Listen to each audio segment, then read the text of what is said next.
to our kitchen. If you're looking for a delicious, nutritious, and practically hands-off dinner, then you've come to the right spot.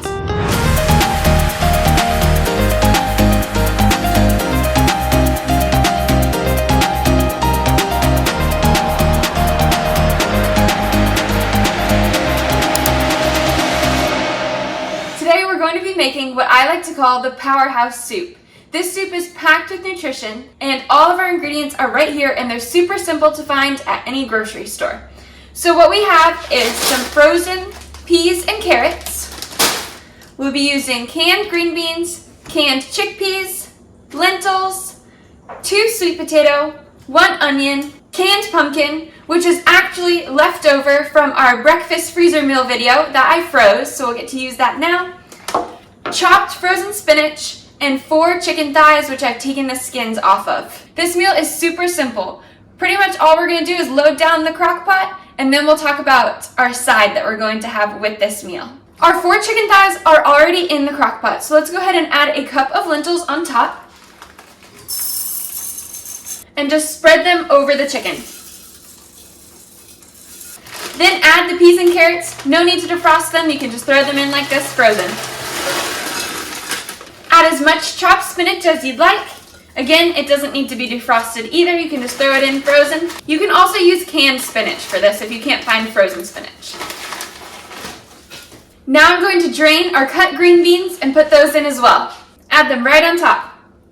Next, our can of chickpeas, and I'm going to go ahead and rinse these off before I put them in. Chickpeas going in. Now I'm going to put in our canned pumpkin, and when I freeze things like this, I find it best to cut off the top of the bag. So like this, just cut this part off. The part that zips shut, go ahead and cut that off. And then it opens up this area for you to cut straight through the front. This way you can get it out much easier. Let's put this in too. That pumpkin will help to make our soup nice and creamy. Now we're going to cut up our onion. But first, don't forget to add the outside layer to your compost. I've gone ahead and cut my onion in half. Now I'm cutting it in fourths. Like this, the long ways. And then I'll come back through and cut it into smaller pieces. So they're more like bite-sized pieces now. Once you're done chopping it up, put it right in the crock pot. Last but not least, our sweet potatoes. Let's cut the ends off of the sweet potato. And this part is up to you whether you'd like to leave the skin on or not. We usually like to leave the skin of our sweet potatoes on for the extra fiber, but if that's not your thing, then go ahead and peel the sweet potato before putting it in. Now I'm going to cut the sweet potato in half. But when you're cutting something big like this, make sure to leave the tip of the knife on the cutting board, and then you'll be less likely to cut yourself. Like that. Now let's go ahead and cut down again into our halves, and I'm going to cut it into thirds. So this is what our sweet potato looks like now. It was cut in half and then cut in thirds. From that, we're going to go ahead and chop it into smaller bite-sized pieces. So here's what our sweet potato looks like now. They're in smaller, more bite-sized pieces. So we're going to put that right into the crock pot. And the sweet potato was actually a little bigger than I thought, and it gave me more pieces than I thought I would get. So I'm only going to do 1 sweet potato this time. So here's our crock pot, all full of that goodness.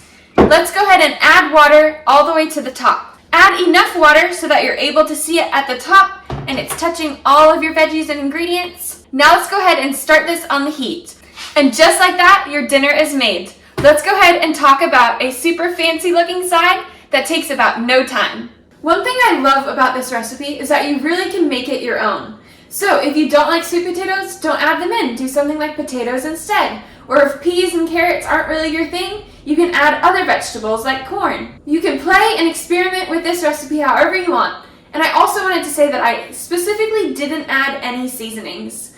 So at the end, I'm going to go through and see what kind of flavor we're feeling like having, and I'll add the seasonings then. But some examples would be like a warm cinnamon chili, or you could add some greens and make it more of an Italian style.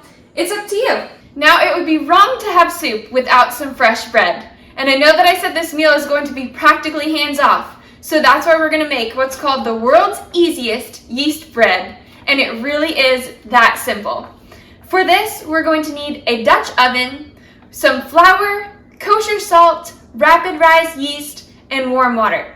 And one thing to be mindful of with this recipe is that the bread will rise for 2 hours and then it'll cook for a little under an hour. But this is a recipe that was recently shared with me, and Luke and I have been loving it, and it truly is extremely simple to make. So let's get started on that bread. But while we're back in the kitchen, let's make the most of it and stir up our soup. You can see that our pumpkin is defrosted now, and it looks like the veggies are starting to get a little bit softer. So we'll just give it a little stir, put the lid back on, and let it keep doing its thing. Now for our world's easiest bread, I'm adding 3 cups of flour. After adding the flour and hopefully not making as much of a mess as I did, we're going to add 2 teaspoons of yeast. So just put it right into the flour there. That was 1 teaspoon, 2, and now we're going to add 2 teaspoons of kosher salt. 1, 2. Let's go ahead and mix this up before we add in our warm water. Right now, I'm just using a fork to mix those 3 ingredients together. But when we add our warm water, this recipe actually says to use the end of a wooden spoon to stir it all together and make that dough. So we'll do that in a second, but for right now, a fork works just fine to mix these ingredients. Our ingredients are well mixed, so now it's time to add that water. I've got 1.5 cups of warm water, and I heated it up for about 50 seconds, but did it in intervals to keep checking the temperature because it needs to be around 110 to 120 degrees so that the yeast rises. But if it's too hot, then it'll kill the yeast and the bread won't rise. So make sure to keep it within 110 to 120 degrees. So now I'm going to add that in, and we will stir it up with the end of our wooden spoon. This dough is super sticky, but just keep stirring and it'll get there eventually. All right, it's all stirred up, and as you can see, it's still really, really sticky, and that's exactly how it should be. So now we're going to let this sit for 2 hours until it doubles in size. I've covered it with plastic wrap, and now I'm putting it in the sun because it rises better if it's in a warm spot. This meal is super simple, but make sure to be setting timers as you're going along so that you don't get lost and forget about something. So the bread will rise for 2 hours. But I'm going to set my timer for 1 hour and 45 minutes because we'll come and preheat the oven and get the Dutch oven in so that it's nice and warm so that bread can go in and get crispy on the outsides.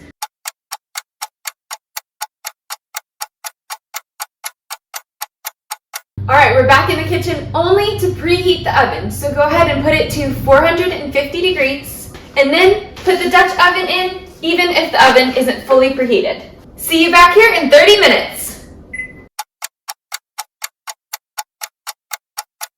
Our 30-minute timer just went off, so let's get this bread in the oven.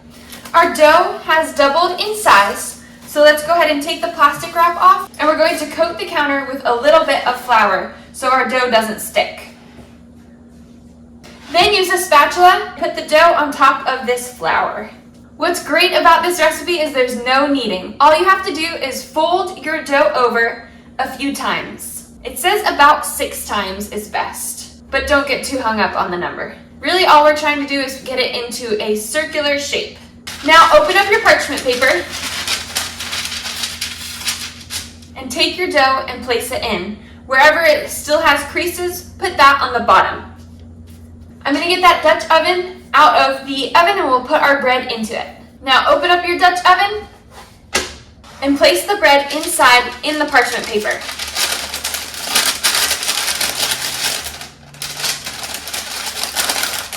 Return it to the oven for 30 minutes. Don't forget to set your timer. At this point in the cooking process, you can go ahead and check on your soup. And if it doesn't look like the veggies are getting soft enough yet, go ahead and switch it to high for this last little bit of cooking time so that your soup and bread are ready at the same time.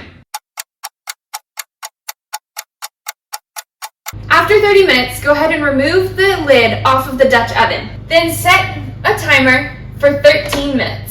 This is your last little bit of cooking, and then dinner will be ready.